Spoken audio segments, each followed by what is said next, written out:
G&T show is intended for mature audiences. Parental discretion is advised. Live long and prosper, bitches. Star Trek, The Final Frontier. These are the voyages of the G&T show, our continuing mission to explore Star Trek storytelling, to seek out new worlds and interesting characters, to boldly go where no show has gone before. Naomi Wildman. I was setting it up. Oh. Welcome to the G&T show, where obviously we have no script. Yeah, let's just get this puppy started. As always, the beautiful, the lovely, the high-booted, short-skirted, big-breasted Terilynn. That would be me. Admiral Shaw. She's badass. It's Ceridian. Good morning. It's Sunday on the G&T show. You know the worst part of this morning? It's not the getting up early. It's the fact they're making me wear clothes to do the show. It's time for coffee clutch. Strap on your helmets, boys and girls. It's gonna get rough. Oh, it's going to be one of those mornings. Let me put on my seatbelt, my helmet with the little blinky light on top. For safety. When we decided we were going to do the G&T show, Man. one of the things we said was no standards. G&T show does not go on the air because we're ready. It goes on the air because it's 9 o'clock on Sunday morning. Mike could have snapped by then and killed us both. Pain sticks for Mike, evidently. We have our production meetings on the air. Well, it's the best way to get you to adhere to things. Yeah, you've now set an expectation. That's the thing about the G&T show is we set no expectations. I need more coffee. Wow, I'm trying to figure out whether or not I want to do general news or Star Trek news, and I figured this is out. Terry Fuck it. having a series of small Just news. strokes, actually. Boy, it doesn't take long for this show to deteriorate, does it? Straight the fuck downhill. I don't always podcast, but when I do, I G&T. Good morning, everyone. Welcome to the G&T Show, episode 152. I'm Terilynn. Jolan True, bitches, and how are you doing? There she is, to my left, your right, wearing still her hospital gown and IVs from her STLV recovery session. It's Terry. That's And me. there he is, to my right, your left, wearing the same clothes that we left him in 3 weeks ago when we did our last live show, reeking of cigarette smoke and stale cigarettes and booze from all the work he's been putting in. Ceridian. Shut up and leave me alone. Kapla. There it is. And of course, that's Gettysburg 7, everyone. Nick, as we know him and love him. How are you doing, sweetie? Well, let's get to Mike first, because we haven't talked to him in the longest. I know we miss you, Mikey. Well, Yes, you guys do. speak for you, but No, we did. Mike, your name was mentioned very often at the convention. As Right. in, It really I wish was. Mike was here because I really have to go to the bathroom. No. That's so true. To be honest, that is the one thing that I wish I was there for, is because you guys were stuck in the booth the whole time, and it's Okay, like, Mike. Kipley Brown was there. It was not stuck in the booth. okay, the booth was the place, but still, just my guilty conscience. Oh, shut up. You had surgery, and there's the first one of the week, folks. You had surgery, okay? You had health issues going on. Dr. Yeah. Pulaski's looking after you. That's right. It's all I right. need more chicken soup. So stop it. Otherwise, I will sick Janice on you, and not in the good way. And she Okay, can, okay. and yeah, exactly.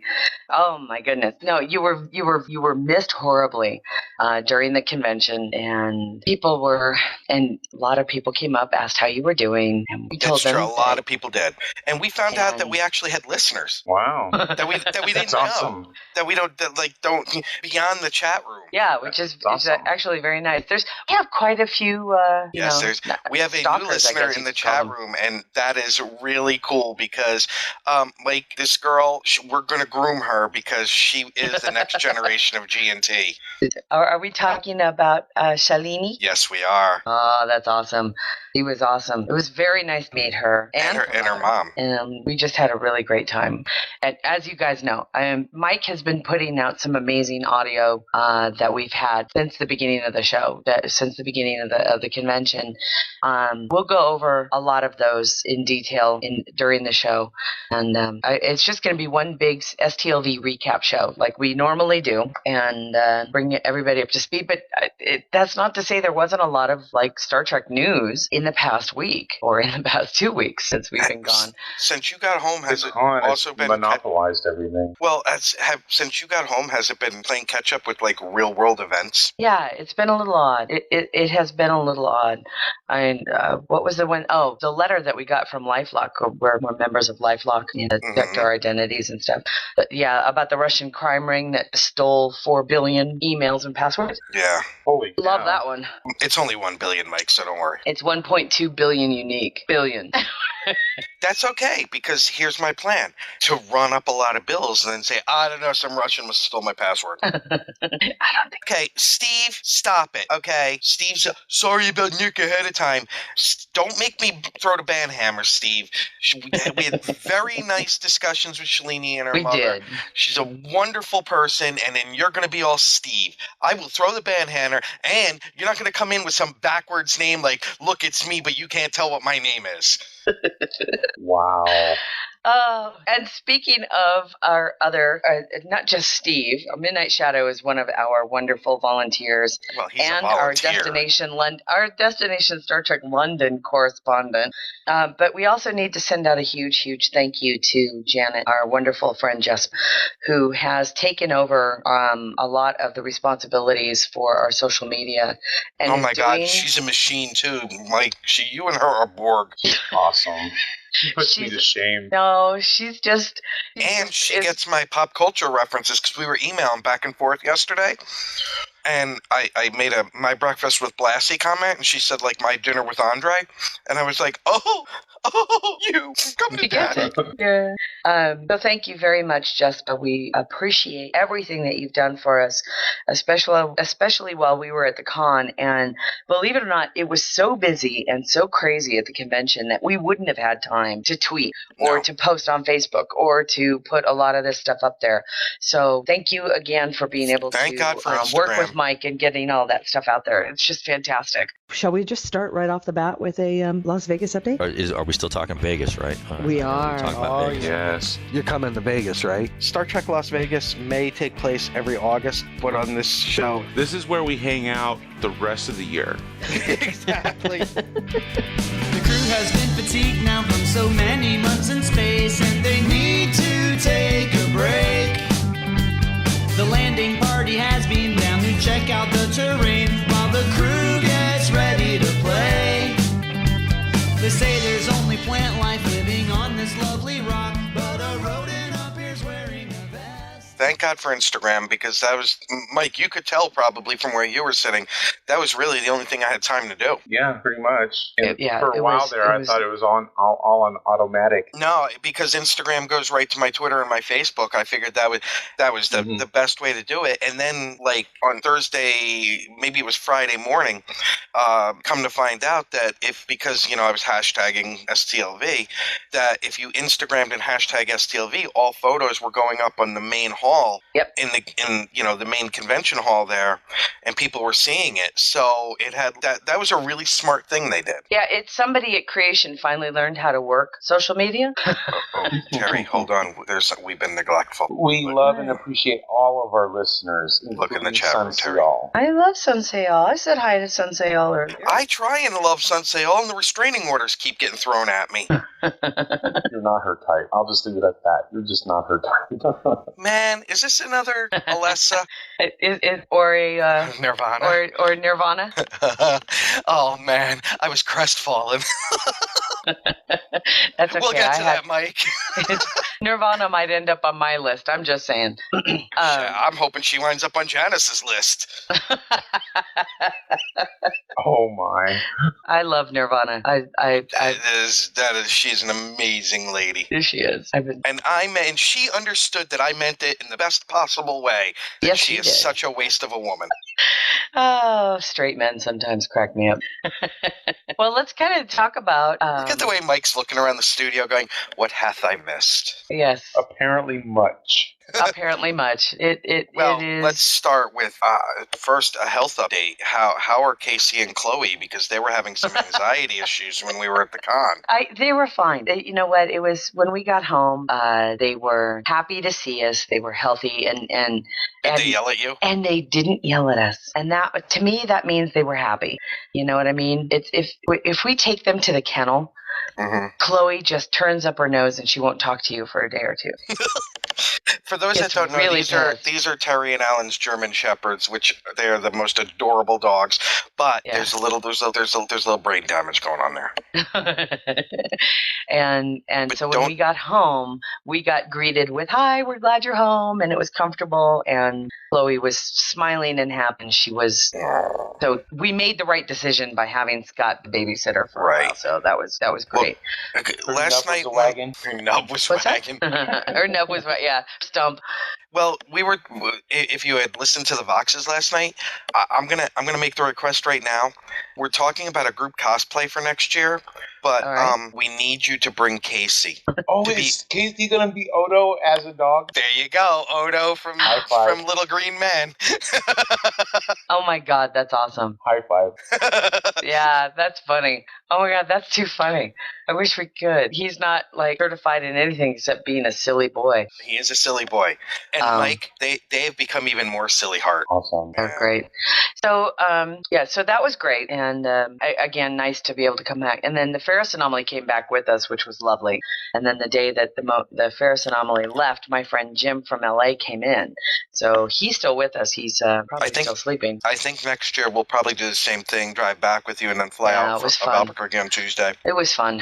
We had a very good time. And it was nice to be able to have company on the way back because, we had the two cars. Mm-hmm. To have somebody to talk to on the way back was great. Made the trip back much faster. Safer and just more pleasant, We had a good time. So let's talk about some of the highlights of the convention, of which there were many. So many. So many. I think it begins if with you guys Harlan have any Ellison. questions, and if you guys have any questions, our listeners in the chat room, put them in the chat room and address them because I don't want to forget anything. You just opened us up to. We're not answering like French fry questions either. We're not dating. But there were a couple of things that we learned about for our next, con preparation one for next year, show for next year, which I think will be good news, Michael, on the time frame next year. Yes. And they announced the dates for 2016 already. Yeah. Good. Has Shorely announced theirs? That's what I kept looking and checking, trying to find out, hoping that there's not going to be a conflict. Yeah, I don't know. I don't know if Shore Leave has announced theirs or not. But next year, I think it starts. The STLV starts on the 6th. Yeah, sounds about right. Yeah, and the year after that, in 2016, for the 50th anniversary, it starts on the 4th. No, they have not. It still has up this year's stuff for Shore Leave. Okay. Yeah, well, so hopefully the people at Shore Leave will be mess with their schedule and everything will be copacetic. I would hope so, because I think that there's no doubt that I think that if we can, then we'll be able to cover both well next year. Because Shore Leave just looked like it was too much fun this year. Seeing all the posts from Dayton and David Mack and Heath and everybody else looked like a lot of fun. Seeker's artwork. Oh my God. You see that stuff? Mm-hmm. Oh, so pretty. So pretty. Sunseal asks, what secrets did we badger out of Al Rivera for the night? Let me explain something. Al Rivera is amazingly disciplined in what he will not say. Amazing. I even tickled him. And I even licked his bald head. Amy gave me permission. The interview that you guys got from him made me mad. Why? Because I wanted more information, and you weren't asking the right questions. We weren't asking the right questions? I know. No, you guys were asking the right questions. You guys were doing great. But there were questions I had that I wanted to ask, and I was yelling at the screen, no, dude, not that one. I think it's going to be, the announcement that we were going into let's just talk about Star Trek Online now, because it's here and the topic. I want to play Star Trek Online. Engineering here. Warp engines are online. Course laid in, Captain. Engage. Your ship. Warning. Ship is under attack. Your crew. Move out. Your destiny.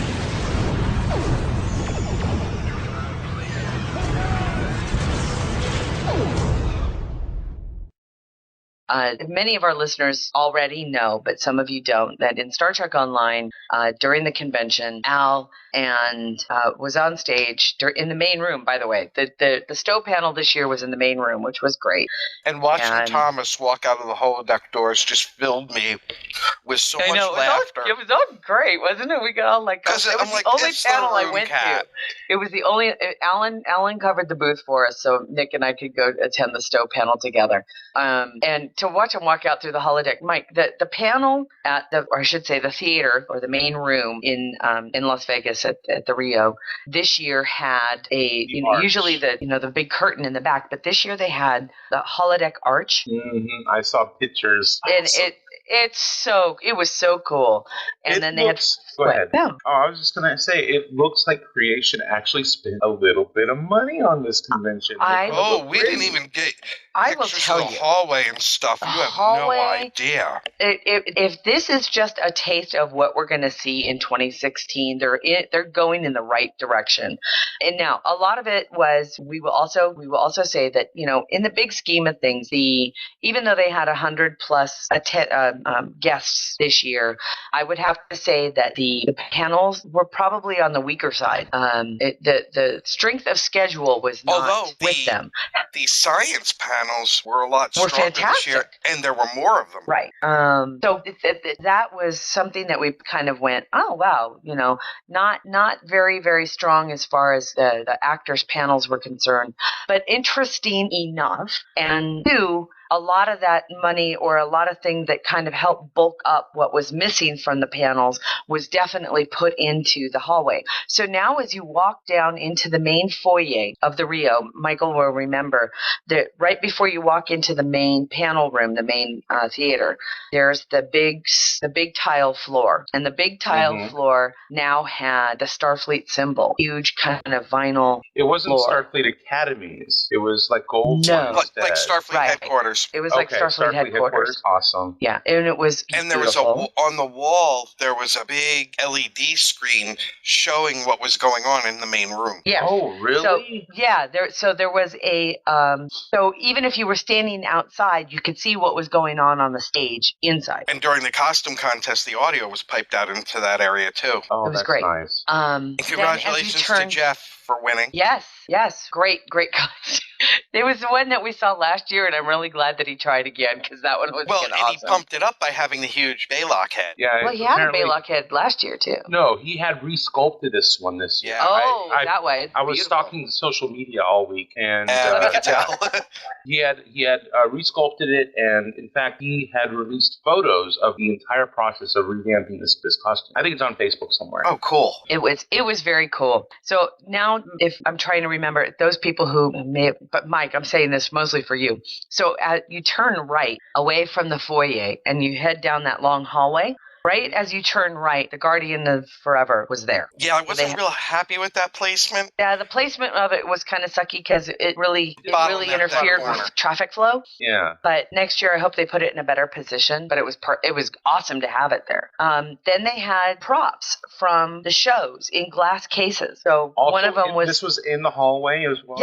Yes. And that's where the costumes were, right? No. The costumes those were in the vendor vendor room. Those were nice. It was very cool.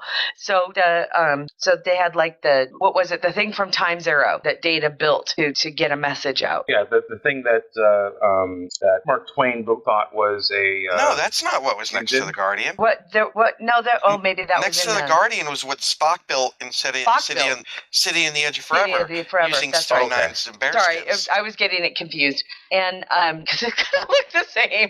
I think you might have been repurposed. Kept going down. I know. So you keep going down the hallway, and then they had a nice plain red carpet with a background for photos, for photo ops, just the Star Trek Las Vegas logo. And they had that last year too, Mike, if you remember. Right. It was pretty basic. Then as you kept going forward, they had every single Juan Ortiz poster from Star Trek, the original series. You know, those wonderful retro posters that he put into the book. By the way, Juan Ortiz was there signing his book. I saw like one or two pictures of the posters, but obviously you can't get a feel for location or, anything like that. No, and they also had the different theme songs playing in the hallway for the different Star Trek series. Really? Wow. Yeah, so they had music into the hallway. So and there were banners hanging from the ceiling as well. There were what? The banners with the different characters. Oh, right. So hanging from the ceiling in kind of alternating positions were these big banners with character faces like Picard and Crusher Was it and just Worf. so it wasn't just the captains? No. No, it was the characters. Right on. Yeah.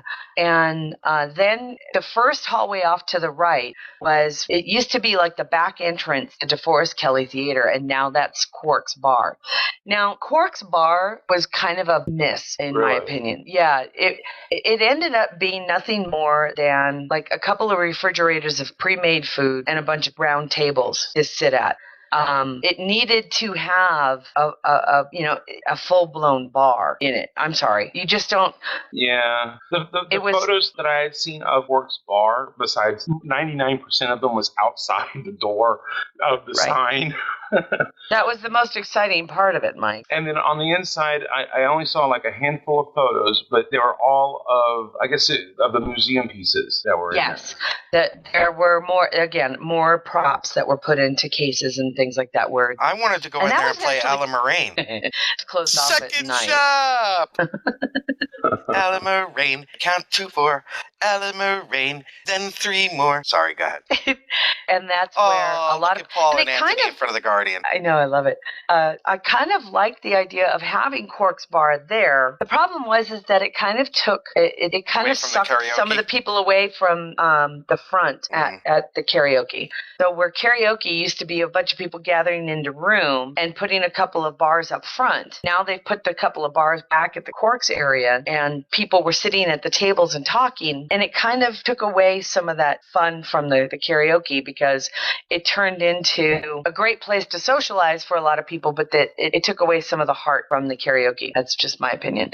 So I don't know. It was But weird. I did have 2 awesome karaoke moments. Well, yes, you did. One awesome one and one totally humiliating one. Well, the awesome one was when you got to sing Bohemian Rhapsody with Max Grodinchik.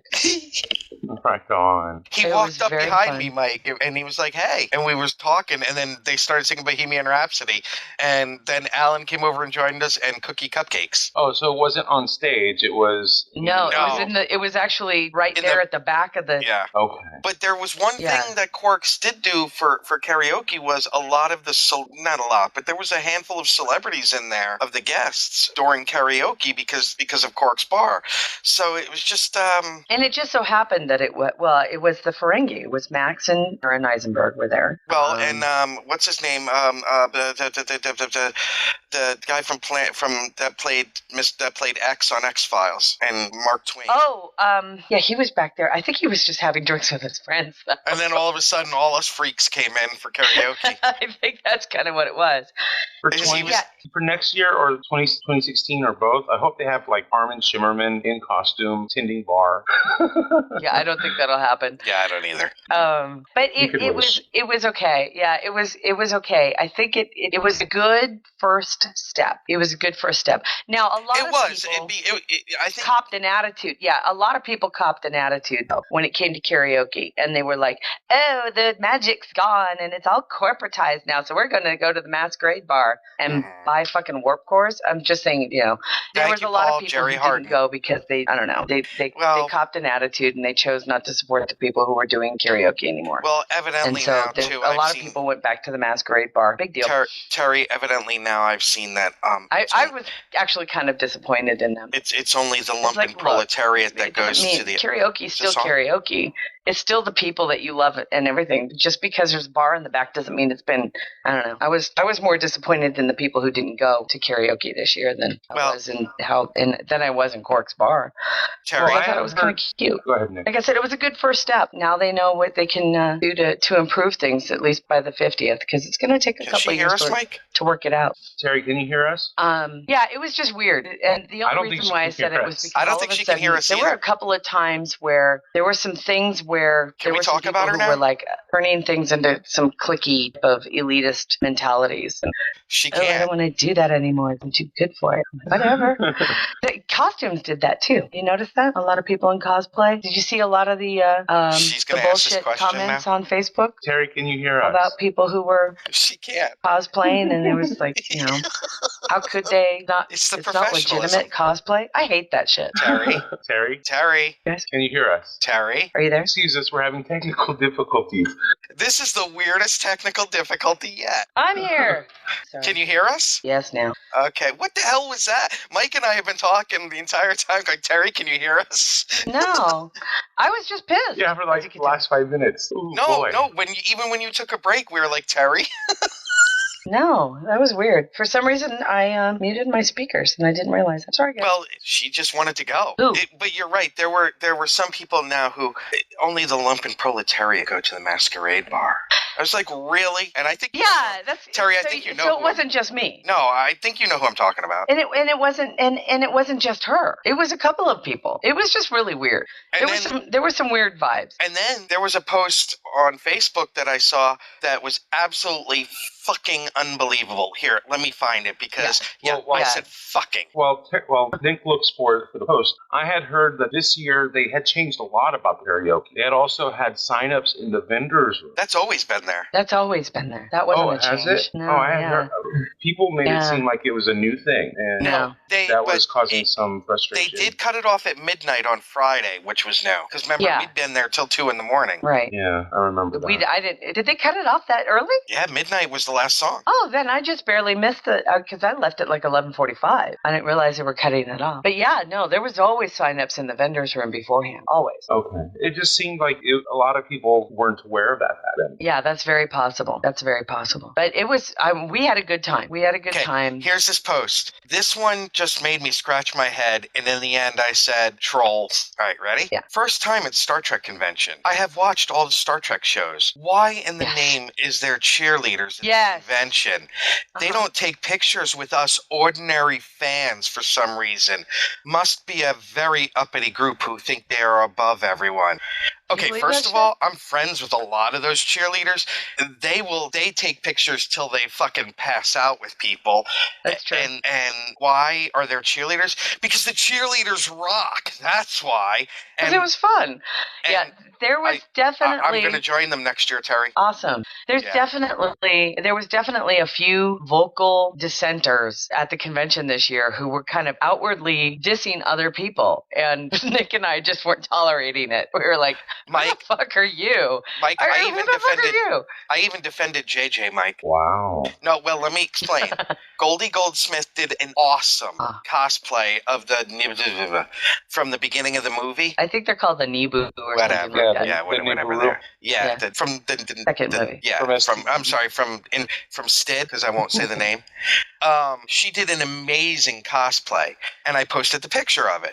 And somebody who's actually a friend of the show said, no JJ. And I was like, okay, first of all, this is a fucking awesome cosplay. Okay. And JJ counts. And JJ does count. And actually, some of the best cosplay can come from JJ. I saw a lot more of it this year, that's for sure. Yeah, it was fun. A lot It more was of really JJ fun. cosplay, you mean? Oh, yeah. Oh, yeah. And I'll tell you what I loved about their costumes, the Nebu or whatever they're called, was that they stayed in character. Yeah, there was. With a Oh scroll. my God, it was so funny. Yeah, it was very, very funny. They stayed in character, and they had a new scroll. They had a new scroll, and the scroll had an outline of the Enterprise on it. It was awesome. That's awesome. They did a really And she really had a good baby. job. Goldie had a baby. I saw the baby. And she kept asking Carl Urban to bless it. And he did. He came down It on the was stage and blessed it. Right on. It was so funny. It was so funny. So I was we like, had a great time. yeah. And what was exactly, a lot of new fans were there because of JJ, and we are celebrating that because it was great. And we will forever, as much as I wasn't a big fan of either JJ film, I don't hate them like that, but at the same time, I will always support those who cosplay from it because it's Star Trek, guys. They're Star Trek movies, and we have to deal with that, and they're fun. So get over it. I didn't like And the I fact will- that Garrett molested Janice. Well, back to the hallway. Back to the hallway. After you leave Quarks and after you get out of the DeForest Kelley Theater, off to the left, there were the cardboard cutouts. Ooh, what was that? Apparently the union was fucking with Terry's equipment while we were at the convention. Oh my God, it's been really weird today. It really has been weird. Was the cardboard cutouts of the heroes and villains? Yeah, I saw those. Saw some of the poses that people made, including Terry with 5-year mission. Yeah, that was awesome. Fun. Yeah, it was great. And let me break in for a second, Terry. For those that are new to the show, like Shalini, I've had 2 hours of sleep, people. And if you're new and this is your first time listening because you discovered us at the con, this is our post-convention show, which is different than our normal shows. So next week we'll be back to our segmented squirrel chasing rather than just outright squirrel chasing. Yeah, this is the Uber recap. The Uber recap. Yeah. So just it's like you tuned into the very special episode where Blossom discovers birth control. Rhymes with melody. Yes, Sunsale says Garrett, Harry, Kim molested Janice. Oh, there's photos. And thanks again and thanks for being such a good sport again this year, Garrett Wong. We love you. Oh, and good sport. We were his phone charger. We were his phone charger. We were his phone. Yeah. Paul says somebody put Archer at the payphones. I wanted to take the Boar Queen and put her in the men's room in one of the stalls so that somebody would go in. Yeah, that would be funny. That would be funny.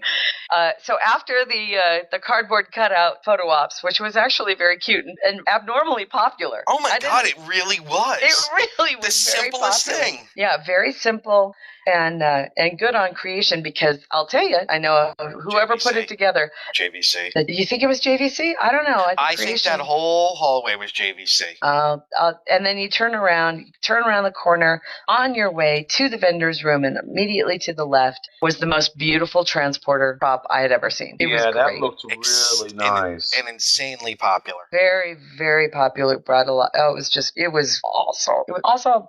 And it was good for the people that were waiting to get into the vendor's room in the morning. Yeah. Because the people were standing in line to get into the vendor's room every morning. And then in the vendor's room is where the props, those beautiful costumes were, where even the Dax's wedding dress was. It was so pretty. And Dax ended up putting it on.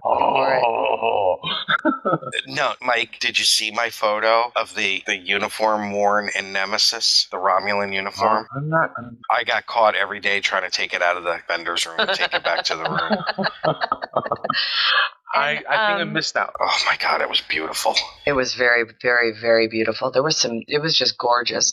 And they had the jacket that what's his name? Don't tell me. Campbell. Not Joseph Campbell. Yeah, Joseph Campbell. That Campbell wore as Trelane. Oh, yes. Right on. And then I wore a jacket. And then you went over to Pendragon. I want that jacket so bad. There is a wonderful costume. Yeah, a shout out to Pendragon.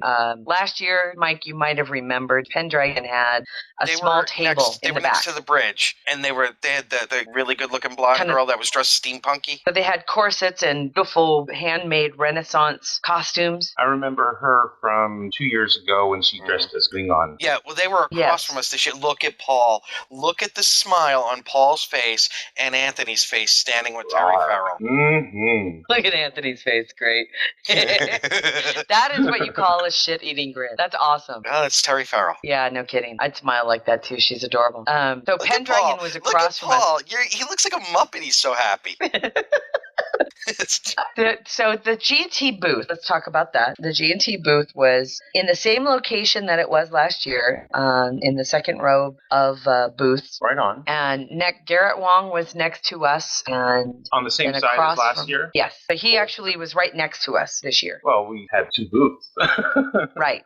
We had 2 booths. And so Garrett was off to our right. Across from us was Geek Nation Tours, Terrace Cassidy. And then next to him was Pendragon in costumes. Next to them was Federation of Beer. How they doing, hey? How they doing, Federation eh? of Beer? Federation of Beer, eh? Oh, right on. Where they make Vulcan Ale and Klingon Warnog. Were they handing out free samples? No, they were not allowed. I know, but you could buy them at the Masquerade Bar. Oh, that's cool. That's cool. Right on. To the right of us, Mike, was the same guy from Philadelphia that was there last year. Okay. Ed. With the artwork. Right on. Yeah, very cool stuff. And it's really nice having him next to because he understands our needs when we're doing an interview. And, you know, we ask him to turn down his music. He says no, and then he does it. he's a good guy. He was so happy to see us again. Right on. Plus, he knows that we draw the babes. So we had it was a great time, and then Kipley showed up on Friday, and Kipley and James rocked it. They did a great. James was there? Yeah, I know.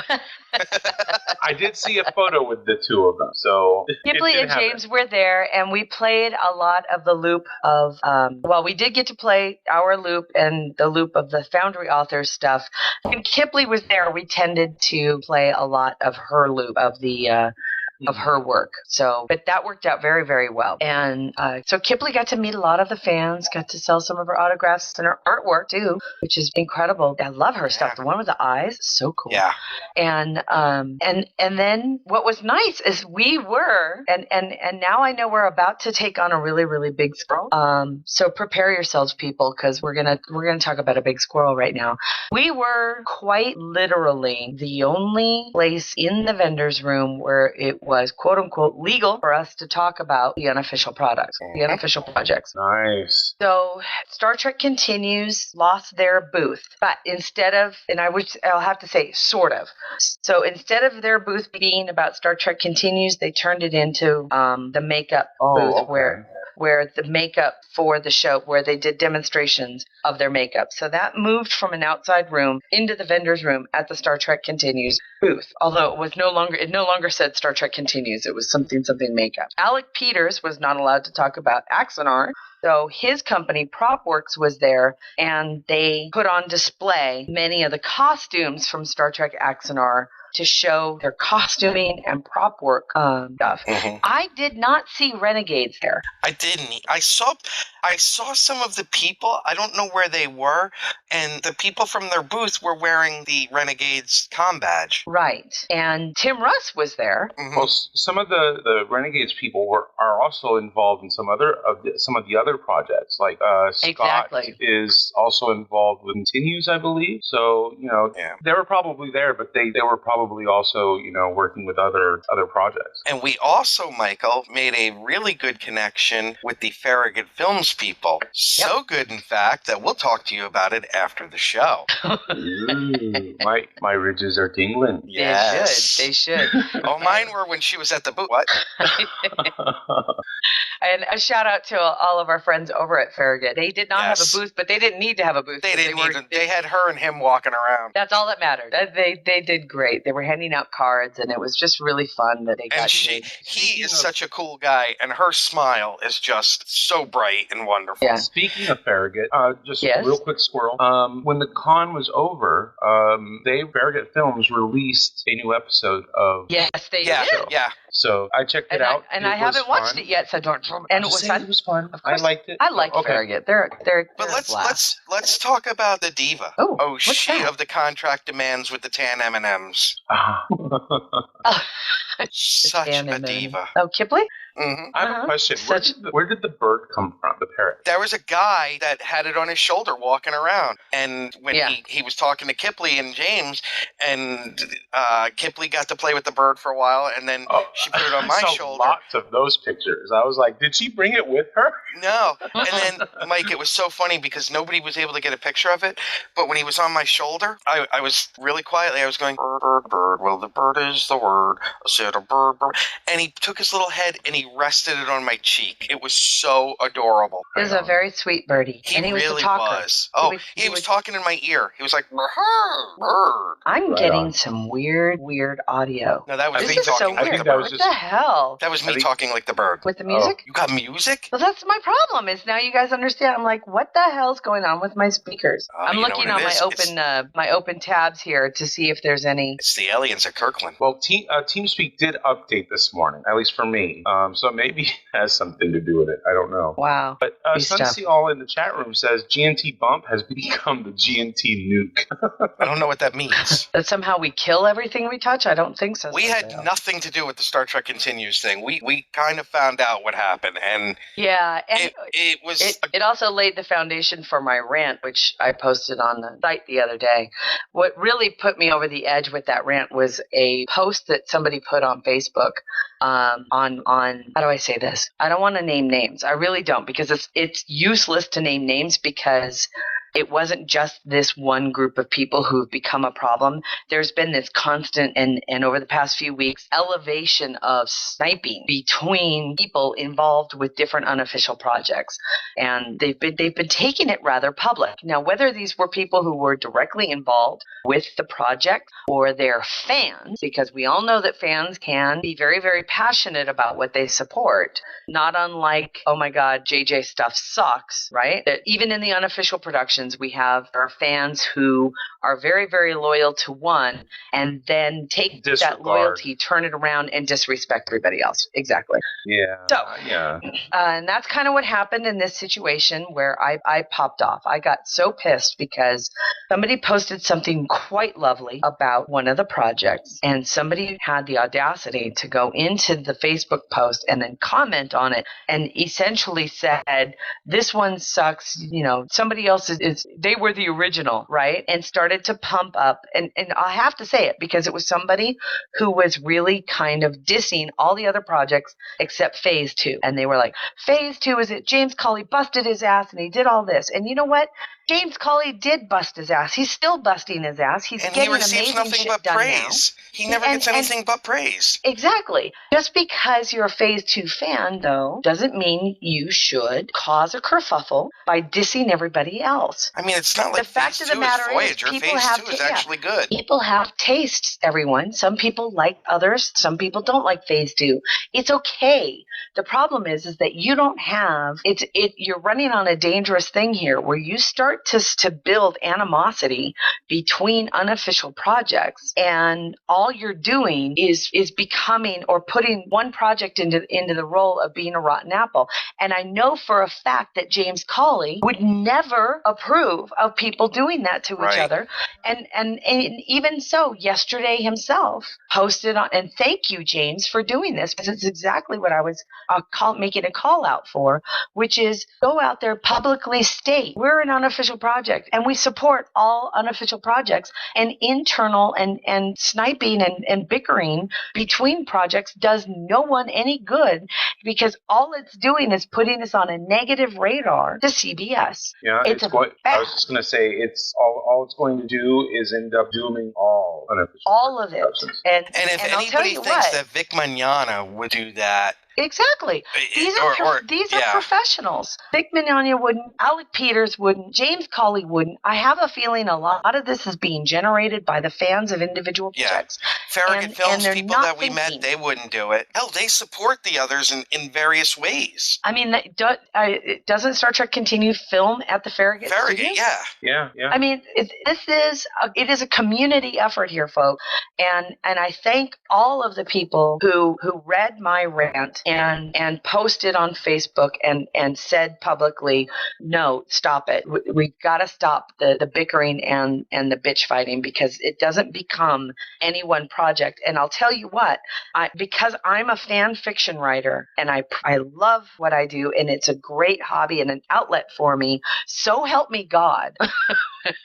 If their bickering turns into a CBS banhammer on all of it, I will never forgive you. I will never forgive you. And that's all I have to say. I will never forgive you for not controlling your bullshit. So there. But it was awesome to see them. If you're in a relationship or somehow related to somebody that's doing it, train your bitches. Yeah, put the leashes on them, folks. And you can do that in Facebook by calling, either deleting deleting a comment, which are negative to other objects, or calling them out publicly by saying, look, not even, and I have to, and I do kind of have to say, I was kind of reminded gently that one of the things I said in my rant was that they were behaving in such an unprofessional way that is only reserved for those productions currently with Hollywood studios. I was gently reminded by more than one person that people in Hollywood never act that way because it's considered bad form. Yeah. That's why you never fucking burn a bridge. You see it more in the comic book world than you do in Hollywood. Do you? I wouldn't know, but and these people were right that you would not see that kind of activity, and it just goes to show how unprofessional this really all seems. The way that they've been acting.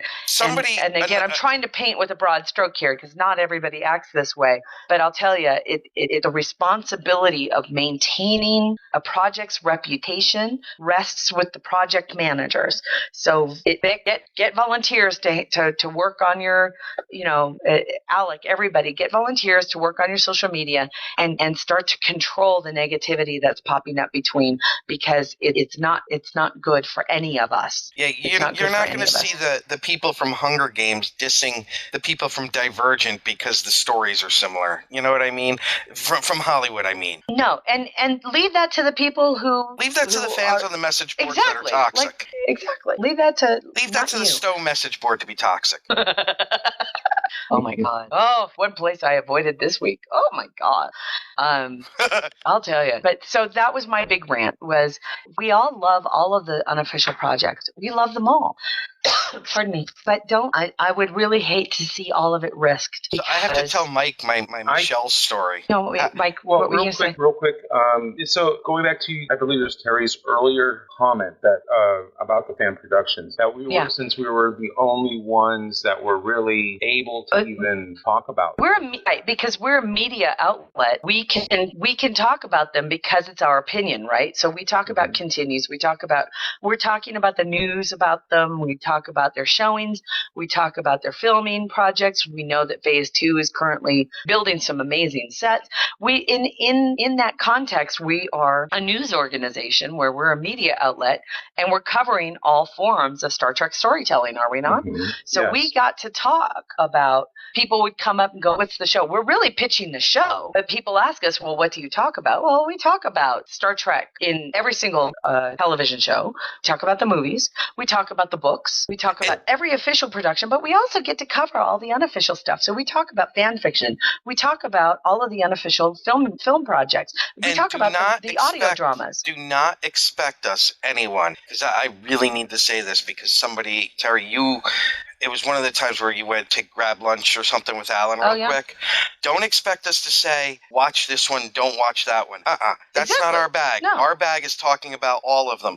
Now, if I don't like an episode, I'll say, I thought this, much like I'll say, I didn't like this book. But I am not going to say, stay away from this show or this or that. We are neutral in that. Mm-hmm. We can have our favorite episodes and stuff. And, but yeah. So in a sense, at the con this year, we were kind of the gateway for these unofficial productions. Well, they're only foot in the door, so to speak.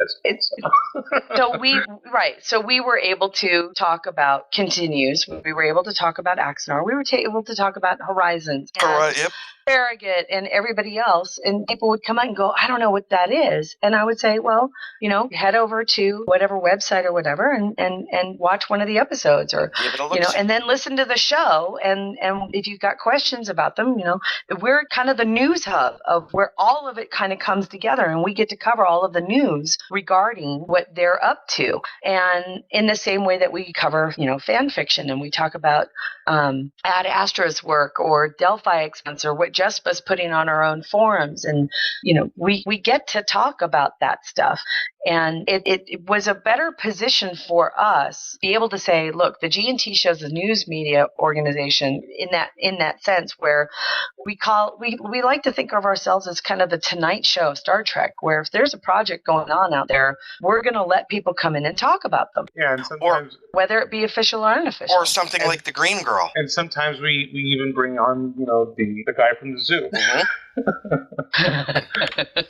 and we do have an Ask Dayton. Speaking of that, but like the Green Girl, the interview with George Pappy was great. And then Terry, I don't know if you saw my post. I sat down the other night, Friday night, and watched the Green Girl. Oh, you did? Good. Oh my God! Fascinating, huh? So right on. Good. And for our listeners who do not know what we were talking about, please do us a favor. Listen to one of our supplemental logs where we got to interview the producer and director of the documentary called The Green Girl, where George Pappy, and it's a documentary regarding actress Susan Oliver and what a fascinating life he had.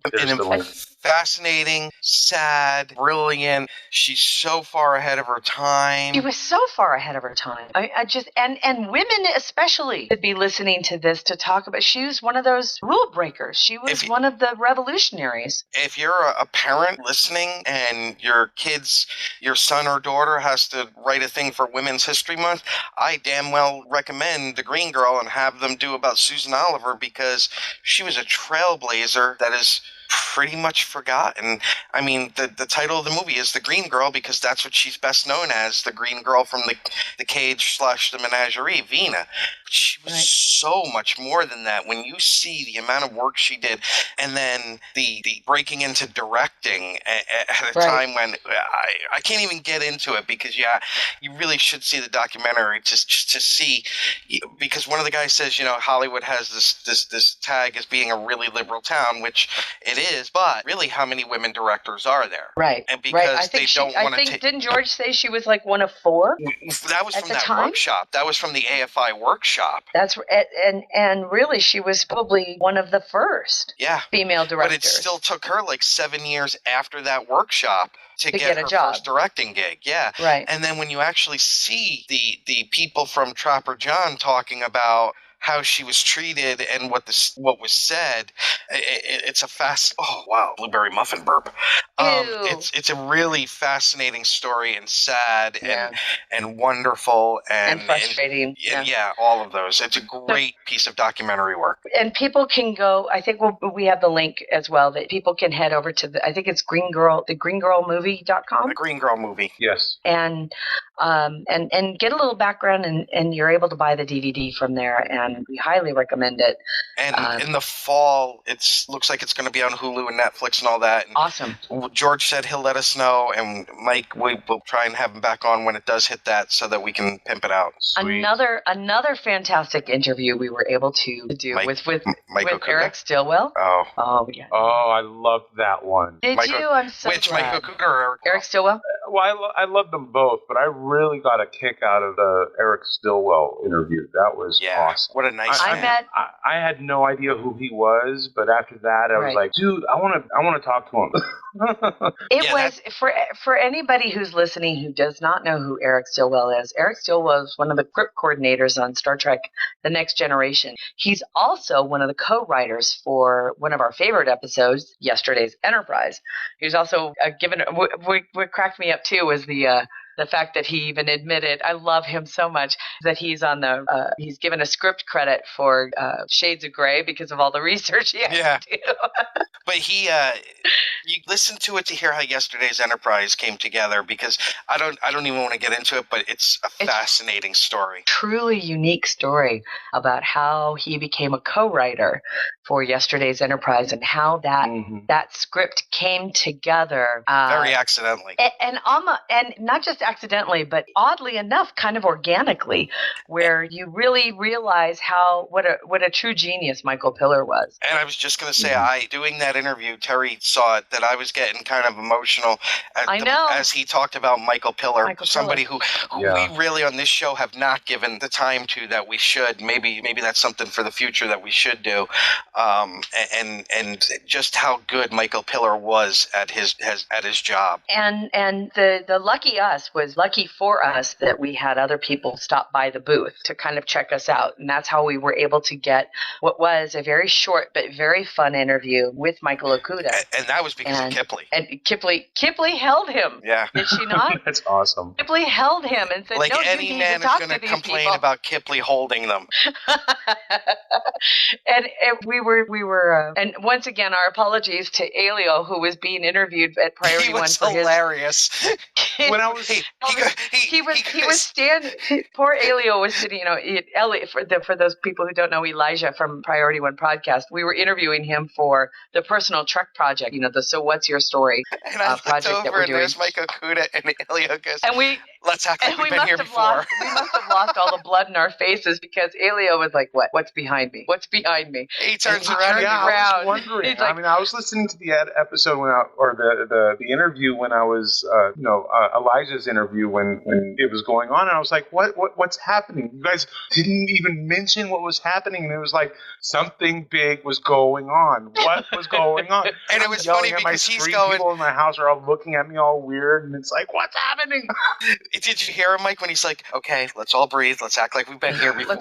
We've done this. And he was standing right behind him, like waiting to be interviewed. And we were like, oh my God, we're making Michael Okuda wait to be interviewed. That's right. Shit. We're the G&T show, damn it. We make stars. So Elijah was an incredible sport, and he cut his own interview short. And that's why we were able to get Mike Okuda in. Even for, I think it was 5 or 6 minutes that we were able to bring him in. About 6.5 minutes. It was perfect. It was great. And then not too long after that. He is such a gentleman. Isn't he? You want to hug him and take him home. Well, that was another interview that I wish I was there for.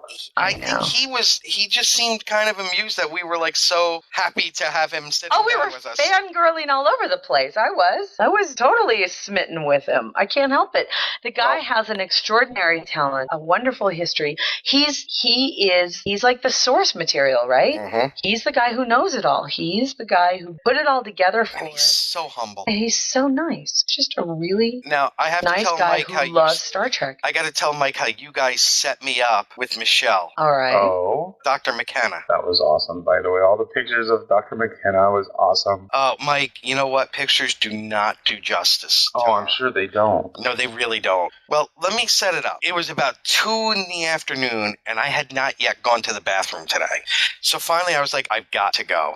Now, in the meantime, the line to get yelled at by Harlan Ellison went all the way down from, well, it's true. Harlan Ellison was doing autographs in the vendor's room, and the line for it was, no lie, at least 1,000 people long. All right, Mike. It was huge. You know where Anovos was last year? Yes. Okay, that's where Harlan Ellison was because they were across from where they were last year.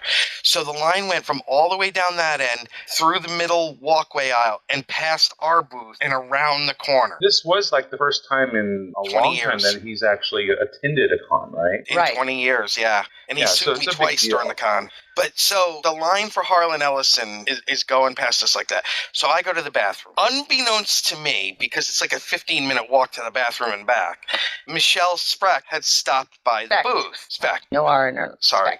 Had stopped by the booth. So evidently Terry was telling her about the Klingons of Long Island while I was gone. Yep. So now, Mike, you have to picture this. I'm coming back totally unaware that she's there. The line for Harlan Ellison is like right in front of our booth. So they have now what is, for all intent and purposes, a captive audience. Mm-hmm. Oh, by the way, Mike, she said that she would do a Klingons of Long Island with us. Oh, sweet. This is how I came to meet her. Because as I come around the corner, since you know where our booth was, I hear, oh, look, there he is. And she yells at the top of her lungs, Nick, sweetie, I've been waiting for you. And it's Dr. McKenna. Words Nick will never, ever hear again. And it's her in uniform, in full Dr. McKenna mode. That's awesome. And then she wraps me up in this enormous hug. And Terry can tell you, I just did not know what to do. It was very cute. I love it when Nick gets all stammerfied. I was so stammerfied, and then she starts talking about the Klingons of Long Island, and we were discussing it. And, you know, oh, have some gawk before you go to battle. You don't want to go to battle on an empty stomach, you know. And we had this whole and then, Mike, we had It's like, that bitch has no honor. Oh, none. No honor whatsoever. Oh, my God, so funny. And then after she left, Mike, I started hawking Buck Buckeye rookie cards to the captive audience. and totally trashed his throat. It was awesome. Nobody got it. Even John Van Sitter had to think about it. And then the next day, as we were walking by again, we had some wonderful people stop by and talk with us and talk with Kipley, which was, you know, we would send somebody. We worked together. So if there was somebody who came by the G&T side of things, we would say, and don't forget, we're hosting Kipley Brown, and we'd push him over to Kipley, and Kipley would say, don't forget about the G&T show. It was a really wonderful working relationship with Kipley and with James. And Brandon Braga stopped by. Oh, yeah, Mike. I'm standing in front of the booth talking with Terry, and I'm just looking, you know, because you're always looking around for somebody to get a picture or something. And I said, Mr. Braga? Yeah, it turned into Mr. Braga. It really did. Like, oh, my God, Mr. Braga, how are you? And wow. He stopped and asked us what, you know, he asked us who we were. We talked about, and then he showed genuine interest in what we did. Genuine interest in our show because when we said it was storytelling, yeah, right. But Mike, 2 years ago, do you think I would have been nice to Brandon? Of course I would have. But do you think I would have been excited to see Brandon Braga walking by? Probably not. But things change. We all grow up. He was so nice to us, and he was said, wonderful. He said, and it wasn't a blow off thing because he said if he had time he would come back, and he stayed for a couple of more minutes after that. Yeah, so we talked it wasn't that blow off thing. While. It was just we knew that his time was going to be, you know. But he was kind enough to stay and to talk with us a little bit. Hello, big dog. Yes, what's up? Which one? Okay, Casey. Hi, Casey. He opened the door. Oh my goodness, what's wrong? What's wrong? All right. Yeah, he stayed, and then Walter Koenig stopped by. Right, and we need to talk with him too because I know that he's involved with a whole bunch of different projects right now.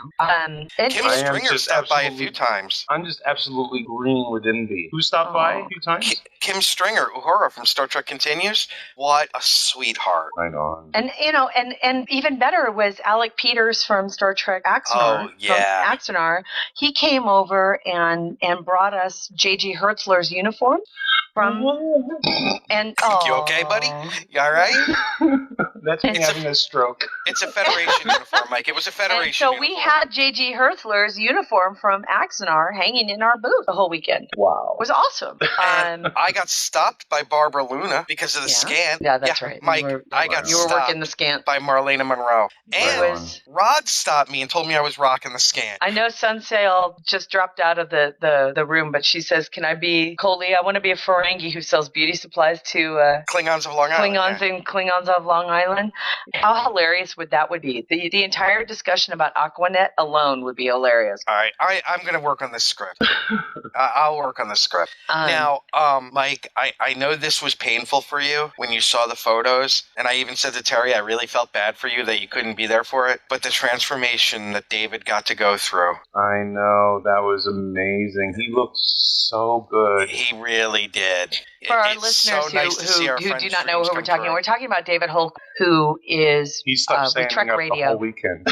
Yep, and it was he got to undergo a wonderful transformation into a Klingon during the convention, the first day of the convention, and he even got touched up every day, and it was fantastic. He just looked remarkable. Yeah, it was great. And then we got to talk to his mom. Yeah, you got to talk to her because I had to. Yeah, another case where we had just finished an interview and then I had to go to the bathroom. Once a day. Kathleen Holken was with us and had a wonderful personal Trek story for us about how she got into Star Trek and got her sons into Star Trek. And we did get an interview with a Romulan, so I was very happy, AJ. The interview with Kathleen and the Romulan are on the same episode. I just shared that link. Good, Oh, thank you so much, everyone. The links for all of these, of course, will be in our show notes, but don't forget, they're all going to be at gntshow.com. You can just go through the list of amazing interviews that we were able to participate in. They had, I got now we're going to talk about stuff. What really cool things did you get to buy, Nick? I didn't buy shit. Hold on a second.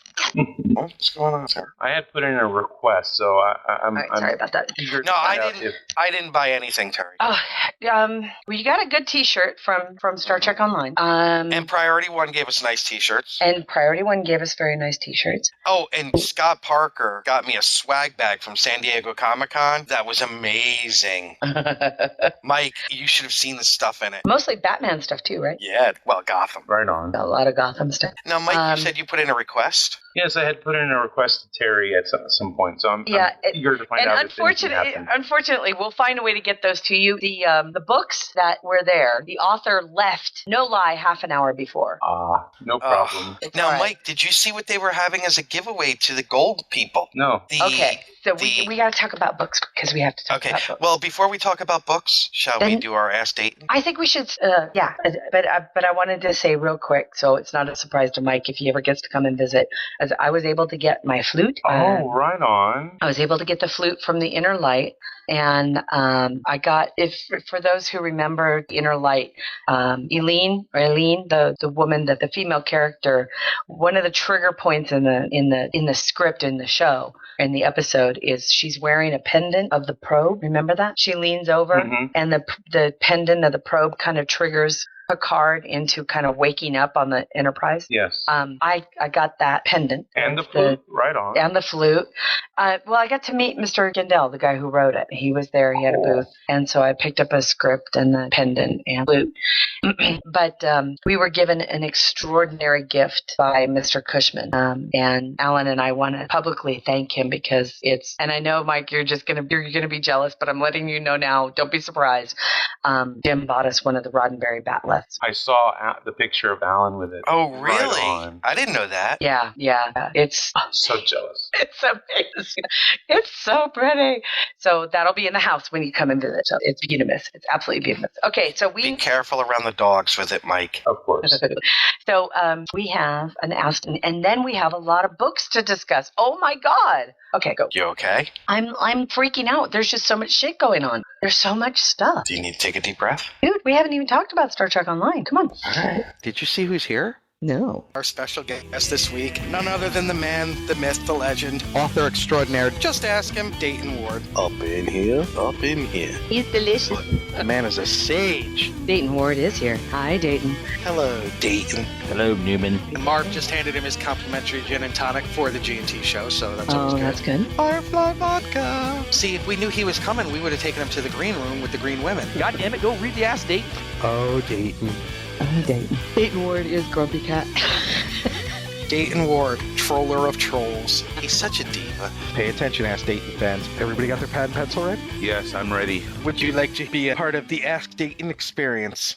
Send your questions to hosts@gntshow.com. This is Ask Dayton number 104, Crossing the Streams. Dear Dayton, with all the news there will be a Star Trek Planet of the Apes crossover in comics, I can assume, after spewing vodka all over the screen, you had to wring out your underpants with the joy juice spilled. So what would be 5 other crossovers you would like to see? $6 Million Man X-Files? Ghostbusters Ghost Rider? What would Dayton like to see? Peace out, drops pen. Dayton's response to number 104, Crossing the Streams. I think the first thing I'd like to see is a moratorium on people I don't know attempting to name my various bodily fluids. I mean, joy juice? A little creepy there is all I'm saying. You leave me to my dribbles and drabbles, and I'll extend you the same courtesy. Okie dokie? It occurs to me that my title for this answer, Crossing the Streams, now takes on a whole new, rather disturbing subtext. Whoops. Anyway, I was indeed quite jazzed to hear about the forthcoming Star Trek Planet of the Apes comics project from IDW and Boom Studios. Why? Because I find such things fun, whimsical, and ultimately harmless exercises. Yep. Also, I derive further entertainment from knowing that whenever something like this is announced, some supercharged fanboy ruptures one of those veins in his forehead or neck because he can't bear to see his precious diluted or perverted in such a manner. Pure comedy gold, that. So, what's the deal with crossovers like this? I should read it like Jerry Seinfeld. So, what's the deal with crossovers like this?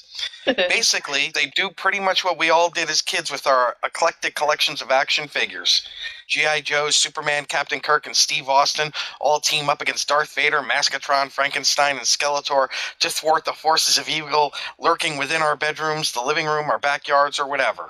Crossovers like this, in comics or books or wherever they might pop up, essentially are wish fulfillment on the part of people writing and drawing them. To those creators, I tip my hat and say, fuck the haters. Yeah. Crossovers have been a staple of comics forever, particularly in the 70s and 80s when I was reading both Marvel and DC titles, and they had mashups like Spider-Man vs. Superman or Batman vs. the Incredible Hulk. And let's not forget those historic Saturday morning meetings between Batman and Robin and Scooby-Doo and the gang.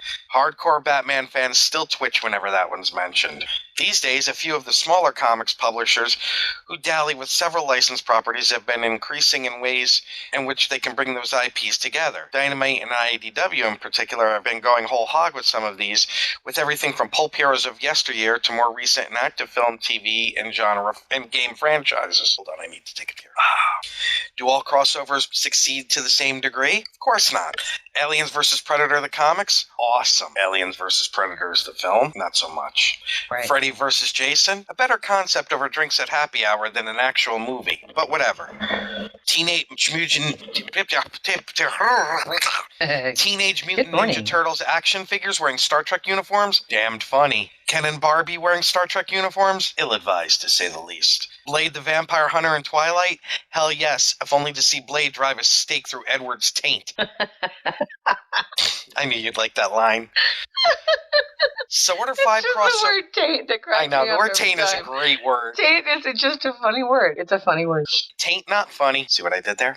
So what are five crossovers I'd want to see, says Dayton? I'm purposely excluding Star Trek from this answer because I already did that a little while back. And if you love me, you'll head over to StarTrek.com and see what I scribbled at the topic over there. And excellent. We have the link for that still. So what are five others? Just because it amuses me, here are a few from outside the proverbial box. Hawaii 5-0 Magnum PI. Oh. Okay, this one's not really outside the box at all, but instead a softball one to get us started. This should be easy. McGarrett and the gang have a case that requires them to seek out the assistance of a retired private investigator still living on the island. Ferrari and mustache enter scene stage right. Go. Let me just say, Dayton, any chance to have Tom Selleck on screen, I'm there. Yeah. I want to hate.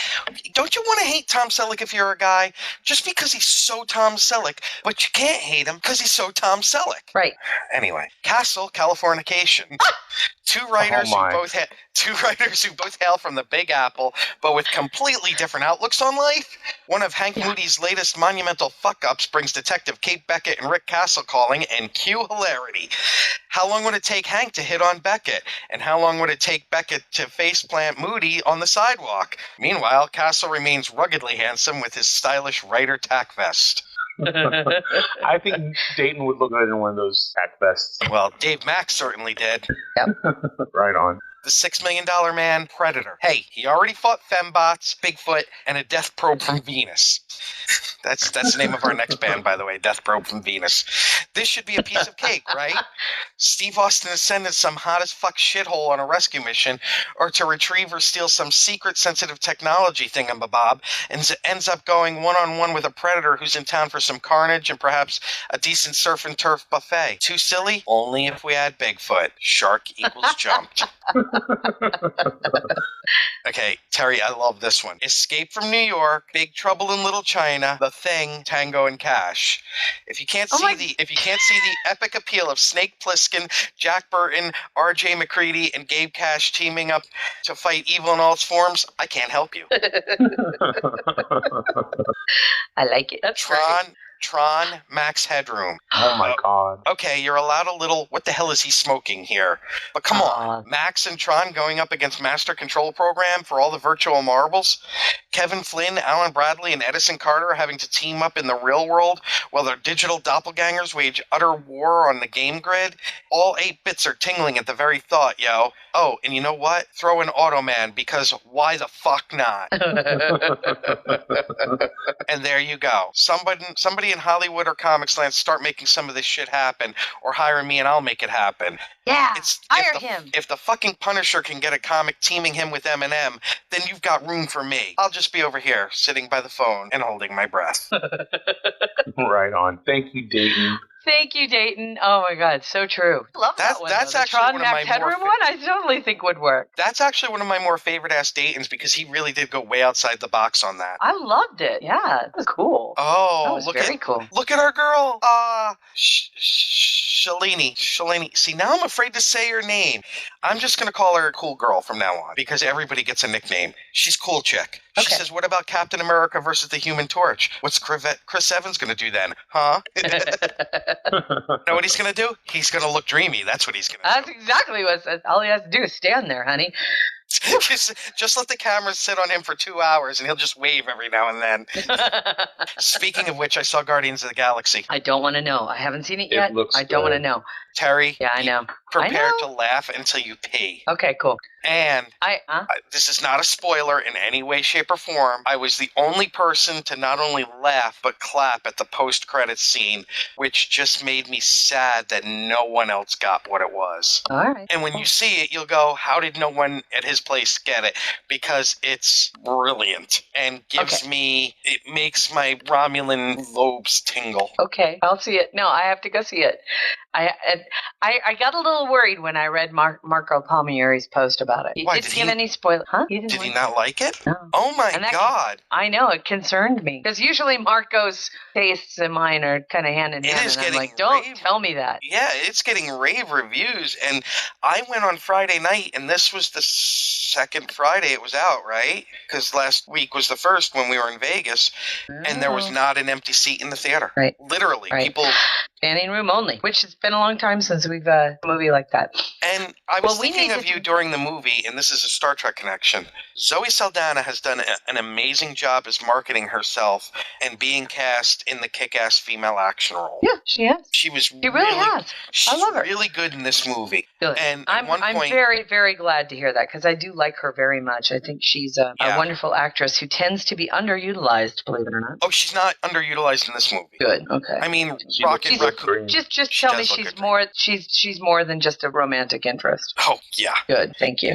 I mean, Rocket Raccoon gets more screen time, but that's because he's a talking raccoon. A fucking raccoon, gun. Right? Yeah. So. All right, we need to talk about these books. You know, we're supposed to be talking about books. Books. They're these bound things with paper and words. I've heard tales of the dead tree format, but I don't believe them. No, you're wrong. They're this thing that you put on your Kindle. Amazon ebook. If you haven't bought it, I will cunt punch you. That's a great line. It's a good line. Do you read Star Trek novels? I'm sure Swallow has some stories he could tell us. I love big books and I can't lie. That's one of the really good things in life. To me, as long as it's enjoyable to read. That's a good book. Wasn't it a good book, Mike? It was. That's because Mackenzie Calhoun is badass. No, it is not a Cardassian generational epic. I was like in heaven. It's really good. Right on. Because we did not get to attend Shore Leave Convention this year, but all of our other friends did. I started Seekers. The Seekers, oh my God. I just read the first chapter last night. And what did I tell you? Did you have to put it down? I did. Yeah, because I had to go pay for my check. Oh. You're such a baby. Really? That made you cry? I was, no, I was, the problem was I think I was more depressed when I was like in a depressed mode, you know. Were you reading it my after brain the con? wasn't there. And no, it was before the con that I did this. So I must have been on some kind of a weird plane when I read it. And I thought, was it your Jesus woman time? Christ. To punch you in the taint. No, it wasn't. No, it was just I was not in the right frame of mind to read that. I can see that because that is, there's some serious setup going on. That was a serious setup. So now I'm like, okay, I need. What did you expect from him? Fucking I know it's David Gene Mack. Wilder. I know it's David Mack, and I know that Did you expect Jesus, Hedley Lamar? Christ. He's the kind of guy, right, who I would never. I'll tell you what would frighten me the most is if a comedy David from Mack Dave? ever if anybody was to do a reboot of Logan's Run. Oh, shut your nose! See, I'm just saying, David Mack. I would love to see him actually.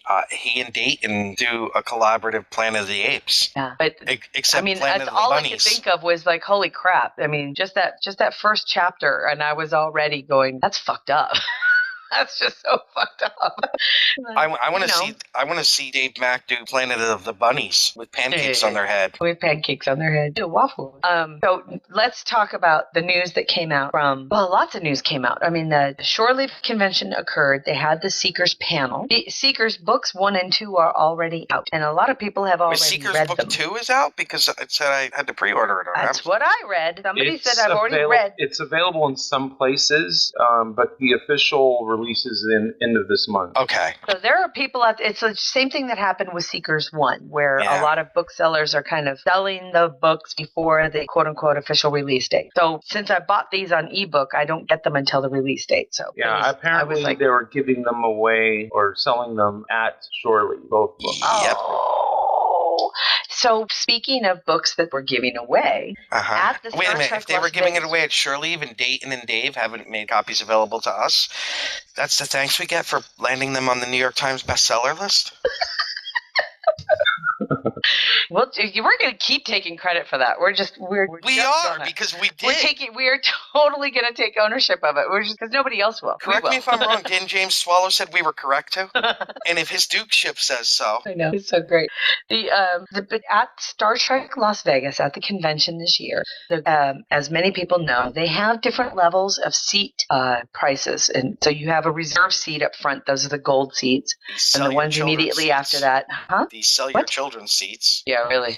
And then there's the captain's chair seats. And these people, not only do they get reserved seats kind of up front and closer to the stage, but they also get admission to the parties up in the Voodoo Lounge. They get a certain number of autographs with attendees. They get a whole bunch of like coins and things. This year, when they registered at the desk, when they registered for their tickets and they got their wristbands and their lanyards, they were also given books. And the gold ticket holders, which were quite a number, I want to say there was 700 gold ticket holders this year, they gave out Destiny Omnibus, not just one book. They gave them the Omnibus. So all 3 Destiny books in one book they got. So was it Captain's Chair people then that got the first book of the fall? They got Revelations in Dust, the first book of the fall series, which was awesome because as they came by the G&T show booth, we noticed it right away on Wednesday night, Mike.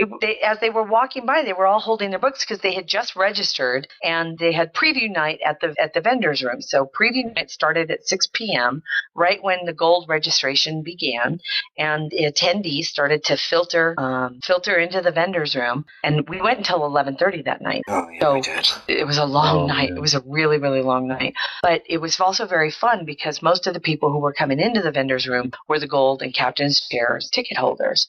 So they were coming in and they were holding the books. And Nick and I were thrilled to find out, oh my God, they're giving the books away. That is awesome news. It was very cool. And they go, what the hell? You don't hear that? He didn't get any books. No. I'm getting an Albertsons ad in my speakers. Do you have any web browsers open? That's what I'm looking. Well, I have a lot open, but I'm not seeing where the ad was playing. That was odd. Okay. Well, I don't understand why Sensei is upset. She says we go to a convention for Star Trek and people who pay more get free books. Yeah. Yeah. That's part of the swag bag for them. Yeah. I mean, that's cool. I mean, you're paying $800 for the seat. Isn't that it? It was $799. And the Destiny Omnibus is a big thing to be carrying around. Yeah, it was pretty hefty. But so yeah, I want to say that it was $790 some odd for a gold seat this year, and it was almost 500 and something for the captain's chair, and then it was $300 or $295 or something for the preferred, and then there's general seating after that. And so yeah, that's how it's always been. That's how Creation does it, and it works. It's not like Comic-Con where you have to stand in line for 10 hours to get a seat in Hall H in order to see 6 panels you didn't want to see the one that you did. Yeah. Everybody gets a seat at Star Trek conventions. So if you buy a ticket, there's a seat available for you. It's just how much do you want to spend to sit closer to the stage and go to the parties. I mean, you can always buy a ticket for like the Voodoo Lounge party. I think the captain's chair Voodoo Lounge party was $200 if you wanted to buy a ticket separately for that. And they had a limited number of that. That's cool that they're supporting the books now. I had seen on the back of the program was an advertisement for a lot of the books as well. So, yay! Sunsale says swag don't mean shit. You want that stuff, you go get it at a booth. Support the authors directly. Just my thought on it. Well, these were supplied by CBS. That would be great if these were supplied by CBS as a free, and not the least of which is it's a great taste of books given to people who normally wouldn't know or buy them. So it might be a way to get more people in to read the books. And I think that David Mack was thrilled to find out that Destiny was given away as a gift to those people. And I was thrilled to see them. And these were people who were stopping by our booth. And because we had Star Trek books on our table, because it's one of the things that we talk about, right? I had Cold Equations. Cold Equations. We had Star Trek Online, Lita Holo Codes. By the way, if anybody wants one of those, let us know. We had Lita Holo Codes, Holo Lita Codes is what we had. We had, so all of the licensed products that we talk about on the show, we had a representation of on our table, on our booth. So people would stop and they would say, oh, I have this book. And we were able to say, oh my God, that's the book that you really need to read to kind of kickstart reading about Star Trek again in the Prime universe after Nemesis. That's a great place to start.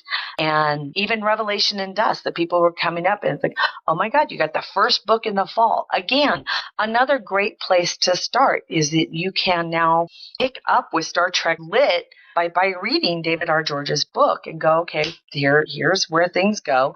And at the end of the fall, if it means they get to buy or they'll buy 4 other books because they want to know what happens, that CBS has done its job. Now, the one thing that kind of disappoints me is creation itself doesn't support, it doesn't tout the books, the lit, or the authors. So there is no booth for which people can support them at a creation event. It would mean quite literally that the authors themselves would have to buy the booth to sell their books and then pay taxes on the sales. I'm not kidding. That's how kind of pain in the ass it is. So, or they can agree to come and sign books at our booth. Yeah.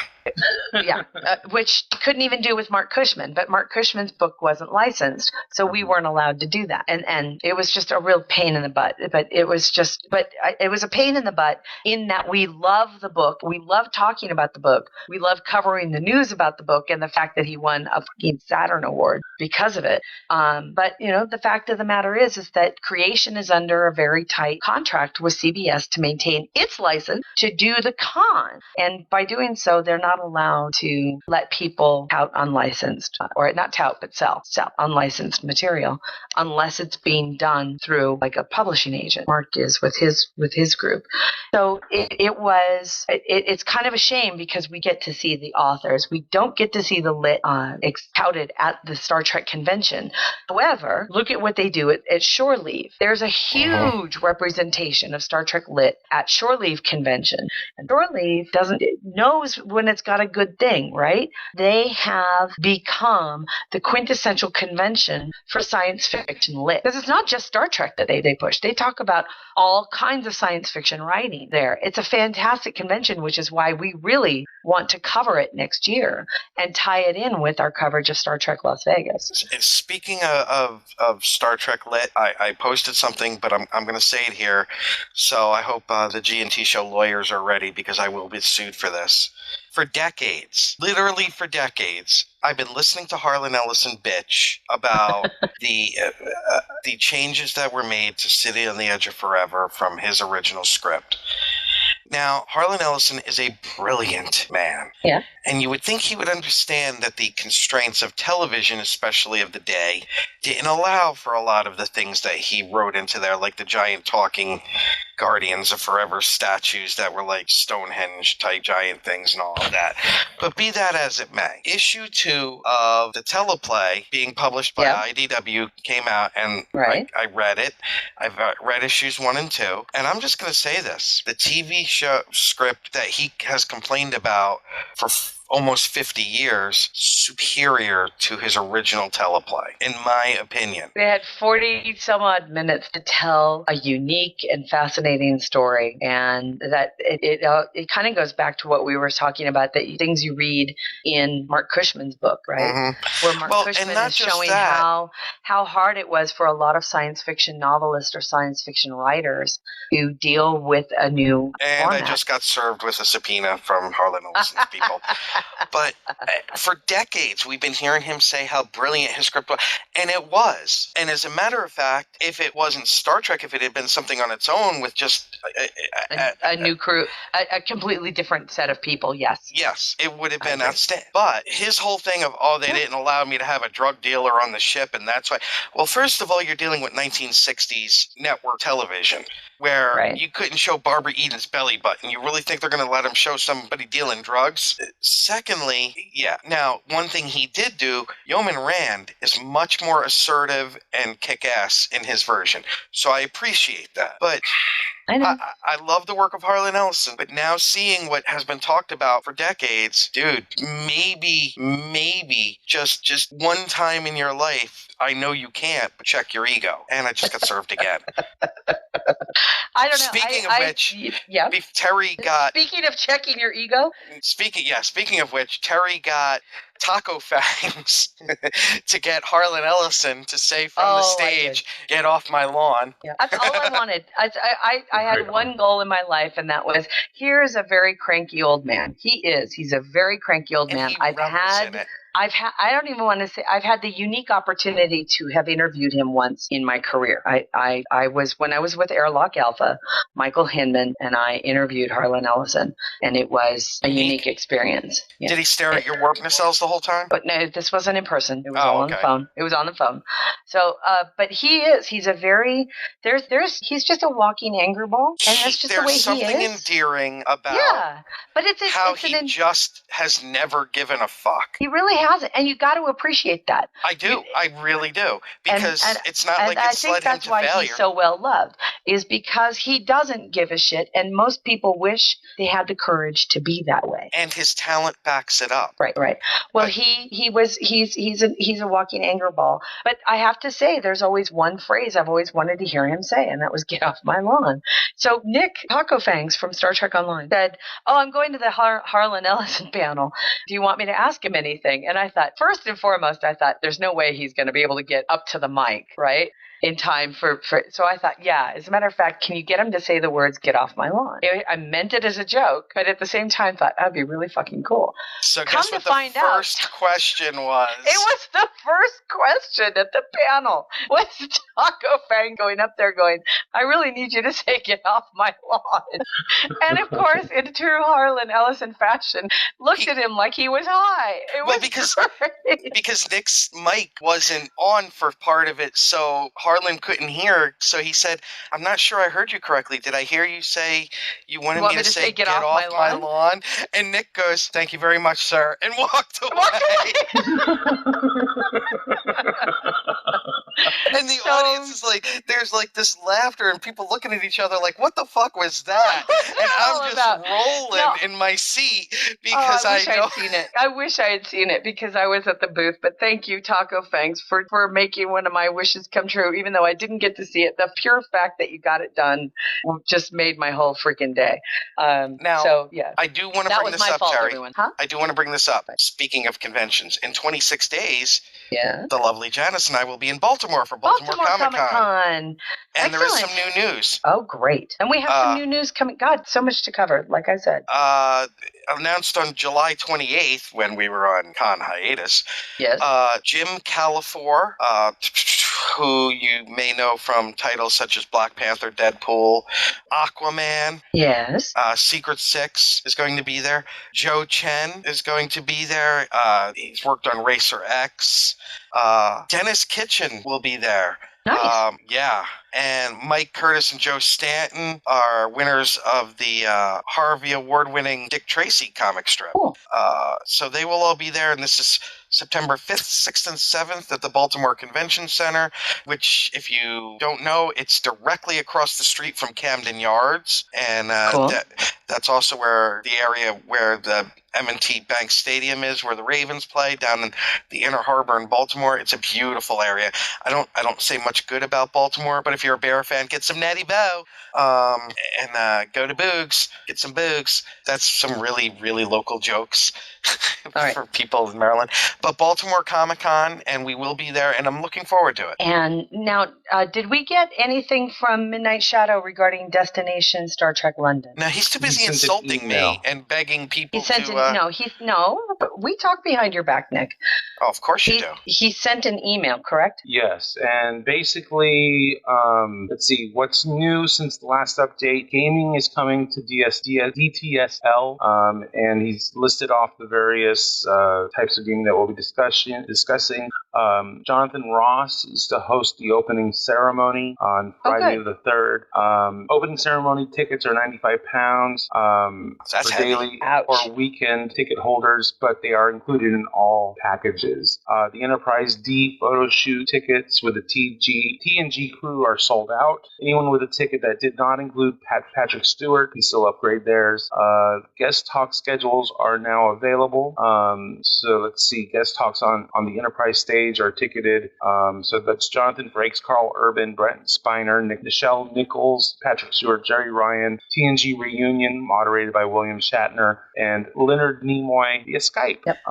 That's cool. Shatner moderating the TNG panel. That's cool. He's been doing that at different conventions, not creation events, but at other ones like the Comic-Con or the. I like that. I think he did it in Philadelphia, and I think he did it in Chicago too. That's a really Dallas, nice synergy. Yeah. And again, I think that's really cool. And finally, the Flint Film Welt collection is returning to DST3, which has 1,000 costumes, 10,000 props, and scripts, uniforms. I mean, just anything. Over 100,000 items. So that's going to be there as well. So sounds like an awesome time. And our good friend and our wonderful Destination Star Trek London correspondent, Midnight Shadow, will be following up on that as well. Now, there's a couple of other things that are coming up that we did not know about that we found out about at the Star Trek Las Vegas, and that is for those of you who are Battlestar Galactica fans, there is a Galactica Con number 4. Which will be taking place in Seattle on July 31st through August 2nd of 2015 in Seattle. You can head over to galacticacon4.com and or galacticacon.com and that out. There's also the Farragut Fest for fans of Star Trek Farragut. They will be holding a 2-day event at their studios in Savannah. Where are they at? Somewhere North Florida. North Georgia. Somewhere around there. And you get to actually go into all their sets. Right. So you can head over to Star Trek Farragut's website and follow up on that. That's like the first week of December. Yeah, it's like this year. December 2nd, I think. Which I thought was really kind of fun. That's another good reason for, and a great opportunity for fans of unofficial projects to support unofficial projects. We also got, now big news that came out. We don't have a lot of time to talk about it because we've been yakking about all the crazy shit that happened at Star Trek Las Vegas. But the big news, of course, for Star Trek Online was the announcement of Delta Rising, which is the new expansion, what we call X2, at October. It's due October by the end of the month of this year, and it's going to be a monster. 10 new levels for our characters, including the expansion into the southern half, what they're calling the galactic southern half of the Delta Quadrant. And so from the next chance that we might get Vaudouar?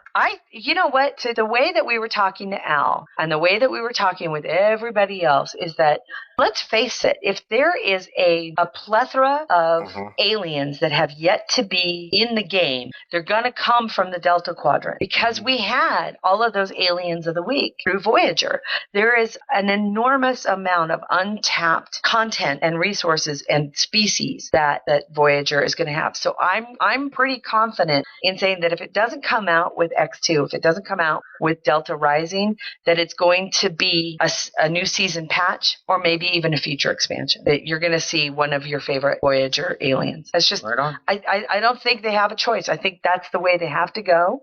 And it's just the most logical way to go. And we're going to see Captain Harry Kim of the USS Rhode Island, which was very fun. It was fun to see him on stage with everybody. Yeah. And yes, you're very welcome that I introduced you. What? I introduced Garrett Wong to Al last year at the con, remember? Oh, that's right. Right. And then Garrett went off on some kind of a tangent, and I was like, so you don't want to do a voice in the game then? And he turned, looked, and he goes, wait, what? I was like, this is Al Rivera, the lead designer from Star Trek Online. He was like, oh! Oh, my. It was very funny. Right on. So it was, yeah. Oh, if you're finished talking with about Stowe, I wanted to change subjects real quick, but go ahead. Oh, and then I was just going to say, from there we got to speak with Jack Radoff from John. Well, sorry, John Jack. Not to be confused with Jack Mehoff. And he is the CEO of Disruptor Beam, which is the company responsible for the new game Star Trek Timelines. Very nice man. A really nice guy. Great team over at Star Trek Timelines. They had their own booth at the and they knew how convention. to market. They did know how to market, didn't they? The auction was great. Yeah, they had raffles of Star Trek Timeline material. They had They had a computer set up with an idea, kind of some of the concept, not even concept art, but some of the art from the game that's going to be out there. This game will be made for PC and mobile devices. It's going to be. I'm definitely interested in checking it out after listening to the interview. Yeah, it's a very unique, and what I liked about it the most was that it's going to be so much different from Star Trek Online. These two games aren't going to be competing with each other in any way, shape, or form. They're very much more diplomacy based. Yeah, it's very simple. It's a simplified game. It is. The reason you get to play as actual Star Trek characters instead of creating your own. You're actually playing as a Star Trek character, I think. Yeah, you get to play as together like your dream. You get to play as Kirk or Picard or Crusher and or put together your dream crew, so you could have Picard with having Spock as a science officer. Your own version of Light Pod 1. Yeah, exactly. And you get and it comes from all. And they found we're assuming they're using Q as the excuse to mix up the timelines and allows for all of the existence of all of the characters in a single point in time. And that's why you're able to pull from different shows in different times. And and I think you fight the mirror universe, something like that. But it's a very unique game. And I think it's going to be great in the fact that it's so different from Star Trek Online that it's not even going to be remotely they're just so different. They're just and the people that different. have worked on this are not novices. They currently have Game of Thrones. Yeah, they had the game. They have a Game of Thrones game, same concept where you can access it on any mobile device and on PC. It's browser based, mobile. And this is licensed by CBS. It is licensed. And it is. Oh, absolutely licensed by CBS. And they had a great team of people. They were very fun to work with, and we congratulate them. You can head over to Star Trek Timelines. You can head over to disruptorbeam.com, and if you sign up as to be a part of their community, then you will have a chance to become involved with the alpha and beta testing. The game has not yet been released. I think they have a target date for 2015, and they need people to help them out. So if you're one of those people who don't mind or actually enjoy beta testing for a game or alpha testing for a game, the people at Disruptor Beam need your help. So head over, become a part of the community, and sign up for the forums, and you'll have a greater chance of being asked to participate in the testing. Something I came across over last week that is not related to Stowe, but it is related to Cryptic. And I believe Neverwinter is hitting consoles. They did. That does not surprise me. I think that was always part of the intention of Neverwinter, was that they were going to make it console compatible. I think it's happening sooner than later. Yeah. I think I want to say that their target was the end of 2014. I wonder if that is in Stowe's future as well. I don't know. Again, Stowe, how do we say it? I'm kind of under the impression that as Champions is to Stowe, Stowe is to Neverwinter, right? Yeah. Older versions of older code don't have the nifty tricks and everything that they were able to build into the foundation of Neverwinter. I don't know what kind of foundation they have created for Star Trek Online. When I asked Al, I mean, heck, everyone knows that one of the biggest things about the new crafting system in Star Trek Online is when is it going to hit gateways, right? Yep. It just seems, if I'm able to craft in Neverwinter from my iPad, I want to be able to craft for Star Trek Online from my iPad. It just makes perfect sense. Now, Al has confirmed that gateway integration for crafting is not yet on the calendar. It just isn't. But the foundation has now been laid for it to be a possibility. It wasn't even a possibility before until they overhauled the crafting system. So I would assume for console integration to occur, that same kind of foundation will need to be laid in the game. Yes, but they had, going back to your reference of to crafting, right. But they did have the plan. It wasn't on the schedule, but they did have the plan to integrate it. My question is, or what I would like to know is there a plan to do the same for Stowe? Not that when they're going to do it, but if they are. That's what I'd like to know. Part of me wants to say, of course they're going to plan on it. That's why they bought Cryptic North. That's why they have an entire company now in Seattle. It's part of Cryptic. It's Cryptic North. It's a subsidiary. And this was a bunch of people who do nothing but mobile and console gaming, right? They moved the entire development of Champions Online to Seattle. So I can't imagine that there is a PC MMO out there that isn't trying to figure out how to make itself available to more users. And if that means making yourself available to console players, then yes, it has to be the part of any business plan, because that's what you're talking about as far as growth is concerned. And PWE, if they've done it with one game, you have to assume that it's going to be a baseline for any future games and an idea to retrofit older games. And I would have to assume that they have those plans for Star Trek Online. But when that would ever happen, of course, is probably a couple of years down the road. Yeah. Well, it takes time. I mean, look how long it took them to get a Mac client out. So it'll take time, that's for sure. Yeah, it definitely would. But they're not going to, if there are people who, like me, I don't play console games. I'm a PC gamer. And if there was a way for me to play Assassin's Creed, especially on my PC, then I probably would. I'm just not a console gamer. But yeah, neither am I. But the fact that it's going to open up a lot more. Exactly, it would open up. Now, isn't there also? I mean, don't you have the ability to use like your console controller in the game now? Yes, but it's not. I've tried it. I have a controller here that I pull out every once in a while, but it doesn't quite work very well. It's not intuitive. It's not easy to use, and that's what would be needed for it to be effective in a console. So again, they have a lot of work ahead of them. Plus, I think a lot of it also has to do with the way the camera is set up in Stowe. Whereas with Neverwinter, it's all that kind of almost first-person shooter type of. Well, it's like a third-person shooter or whatever. Yeah. It's, so they'll have a lot of work ahead of them to get it console ready. But like I said, there are little hints here and there that it seems as if they're heading in that direction. I just would like to know if that is going to happen. We'll find out sometime in the future. I know that I'm right now, I'm more interested in seeing what other tidbits are going to come out for Delta Rising. I mean, with the level cap going up to 60, and what types of tech changes we might see, or if anything, but what changes we might see as we become fleet admirals, and what does that mean for the game, and what type of integration, or what are we going to see as fleet admirals that makes us fleet admirals? Be interesting. Do we get to do? I know there's always been an idea that we'd be able to control the ships in our garages. It'd be interesting. I have a lot of ships. I have a lot of ships too. I only have 2 slots left, and I'm terrified to buy them because I want to fill them up too fast. I've been out of slots for the last year and a half, and I bought a lot. They keep releasing more and more. And it's like, I'm done. I can't. And I will need the assistance from somebody from Caspian. So this morning at about 4 o'clock, because I had horrifying insomnia, Sunset and I were on Star Trek Online at the same time. So with Delta Rising coming, I got onto my alts and started to see what kind of mess they are and what I have to do to start raising them. Well, Vicky, Val, and Winston. Oh my God, I'm so tired. Winfield were both kicked out of Caspian. Oh, because, well, they hadn't been active. We got emails. We got an email in the game the other day about that. So I'll just if they haven't been in for a while, they need to keep the roster clear. Yeah, I'll just need to have them invited back in since I'm going to be leveling them when I'm back in, I think Beth can still invite, so I'll make sure that they get that.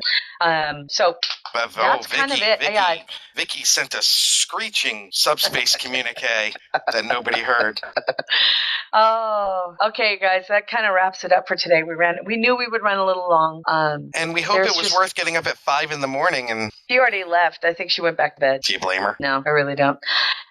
Next week, episode 153, we hope we'll be back on kind of our regular gig where we talk about the news in our typical fashion. If you've got any questions for Ask Dayton, don't forget, you can send them to us at hosts@gntshow.com, or any other questions about the convention, the books, our rants or raves, anything like that, let us know. And once again, thank you to everybody who supported us during the convention. Mike, especially you, for all of your just amazing tech support. You've always done us such wonderful, wonderful things, and we don't know what we'd do without you. Oh my God, I totally forgot to talk about the Section 31 book. We have next week. With the cover. Holy shit. We have next week. We have next week. We have many books to talk about next week. So if there's a book you want us to talk about, please let us know. We're going to talk about Seekers. We're going to talk about the new Section 31 book. We're going to talk about the new, oh my God, so much awesome. So cool. So join us next week for episode 153, everybody. Until then, have a good one. Real quick before we go, let's see. I just hitting our site is What's Your Story episode 4. So check that out. And in an hour, we will have dinner with G&T up. So look for that. The sound on that one, I'm forgiving. Please, that is my fault. For some reason, I wasn't noticing that our mic was peaking out. So I tried to manipulate the input on those levels, and unfortunately, for some reason, we were still getting a weird buzz feedback in that little booth that we were in. So we apologize. I cleaned it up as best as well as I can, and overall, it's good. Cool. All right, thank you very much. Kapla. Joe Lantro. Music for the G&T show is provided by Warp 11, Grethor, 5-Year Mission, and Andrew Allen's Smooth Federation. G&T show is a busy little Beaver production. Gonna take a 5-year tour. Boldly go where no man's gone before. Gonna travel to the end and make new friends. Move ahead, walk back to 10. Put a mini skirt on my old man. Represent the human race. And we make space a happy place. To boldly go where no man's gone before.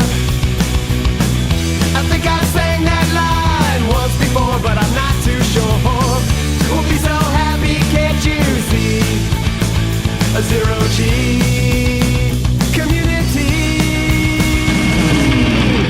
gonna travel to new worlds. Beam on down and meet some green girls. Gonna see what we can see. A fancy-free galaxy. To boldly go where no man's gone before. I think I sang that line once before, but I'm not too sure. We'll be so happy, can't you see? A zero-G community.